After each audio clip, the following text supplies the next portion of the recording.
Tuhan, di atas salib Engkau masih bisa berkata, "Ya Bapa, ampunilah mereka karena mereka tidak tahu apa yang mereka perbuat." Bagaimana Engkau masih bisa berkata demikian, padahal Engkau sementara menanggung penderitaan yang begitu hebat? Karena kasih-Ku tidak berdasar pada apa yang mereka lakukan, tapi siapa Aku adanya. Kasih-Ku tidak tergantung pada respon manusia, melainkan pada kerinduan untuk menyelamatkan. Aku melihat kebodohan dalam kebencian mereka, dan Aku tahu hanya kasih yang bisa memutus rantai kegelapan itu. Aku berkata, ampuni mereka, bukan karena mereka layak, tapi karena Aku ingin membuka pintu kasih karunia bagi semua orang.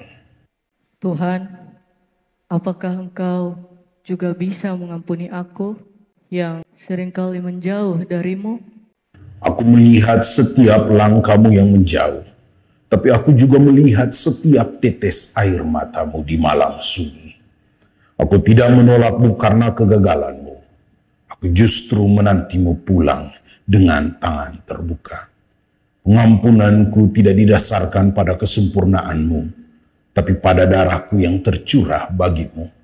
Kembalilah anakku, rumah ini masih milikmu. Tuhan, apakah penderitaanku ini benar-benar Engkau pahami, Tuhan? Aku tahu luka itu. Aku tahu rasa ditinggalkan, dihianati, dilupakan. Di Taman Getsemani, aku menangis dengan darah. Di kayu salib, aku merasa ditinggalkan oleh Bapa.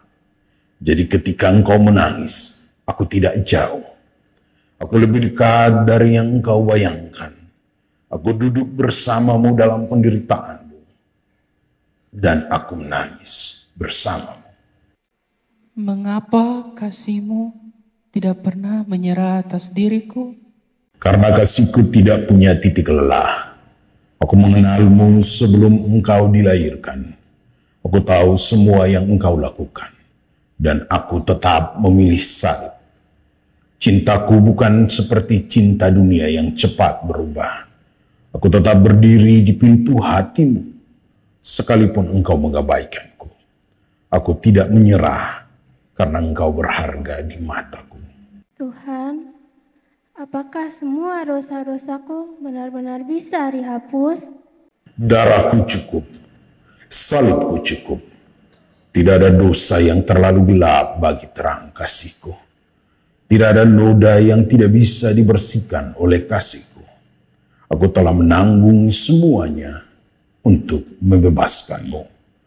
Dosamu tidak hanya dihapus, tetapi dibuang sejauh timur dari barat. Dosa-dosamu tidak akan lagi kuingat. Aku sudah membayar lunas. Yang aku buktikan sekarang hanyalah hatimu yang percaya.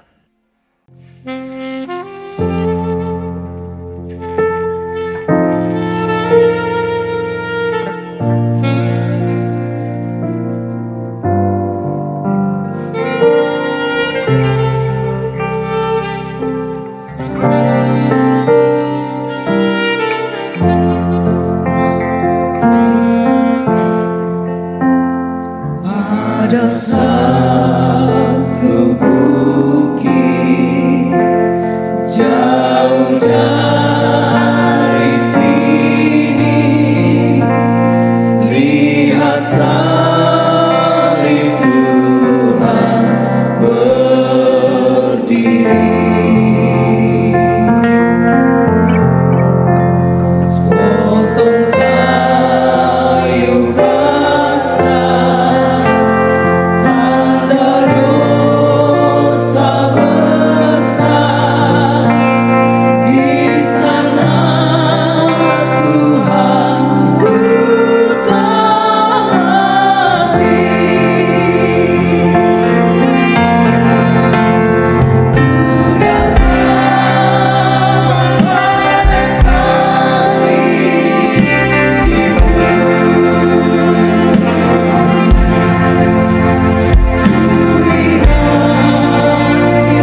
Apakah kematian adalah akhir dari segalanya?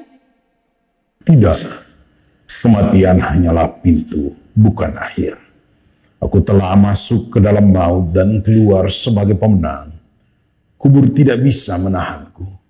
Dan karena aku hidup, engkau juga akan hidup. Jangan takut mati jika engkau hidup dalam aku. Di balik air mata ada sukacita yang kekal. Apakah engkau benar-benar menyiapkan tempat bagiku? Ya, aku sedang mempersiapkan rumah di mana tidak ada lagi air mata. Tidak ada lagi penderitaan.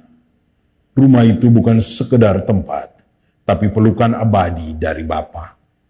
Setiap detik aku menantikan saat engkau tiba, dan aku akan berkata, selamat datang di rumah, anakku.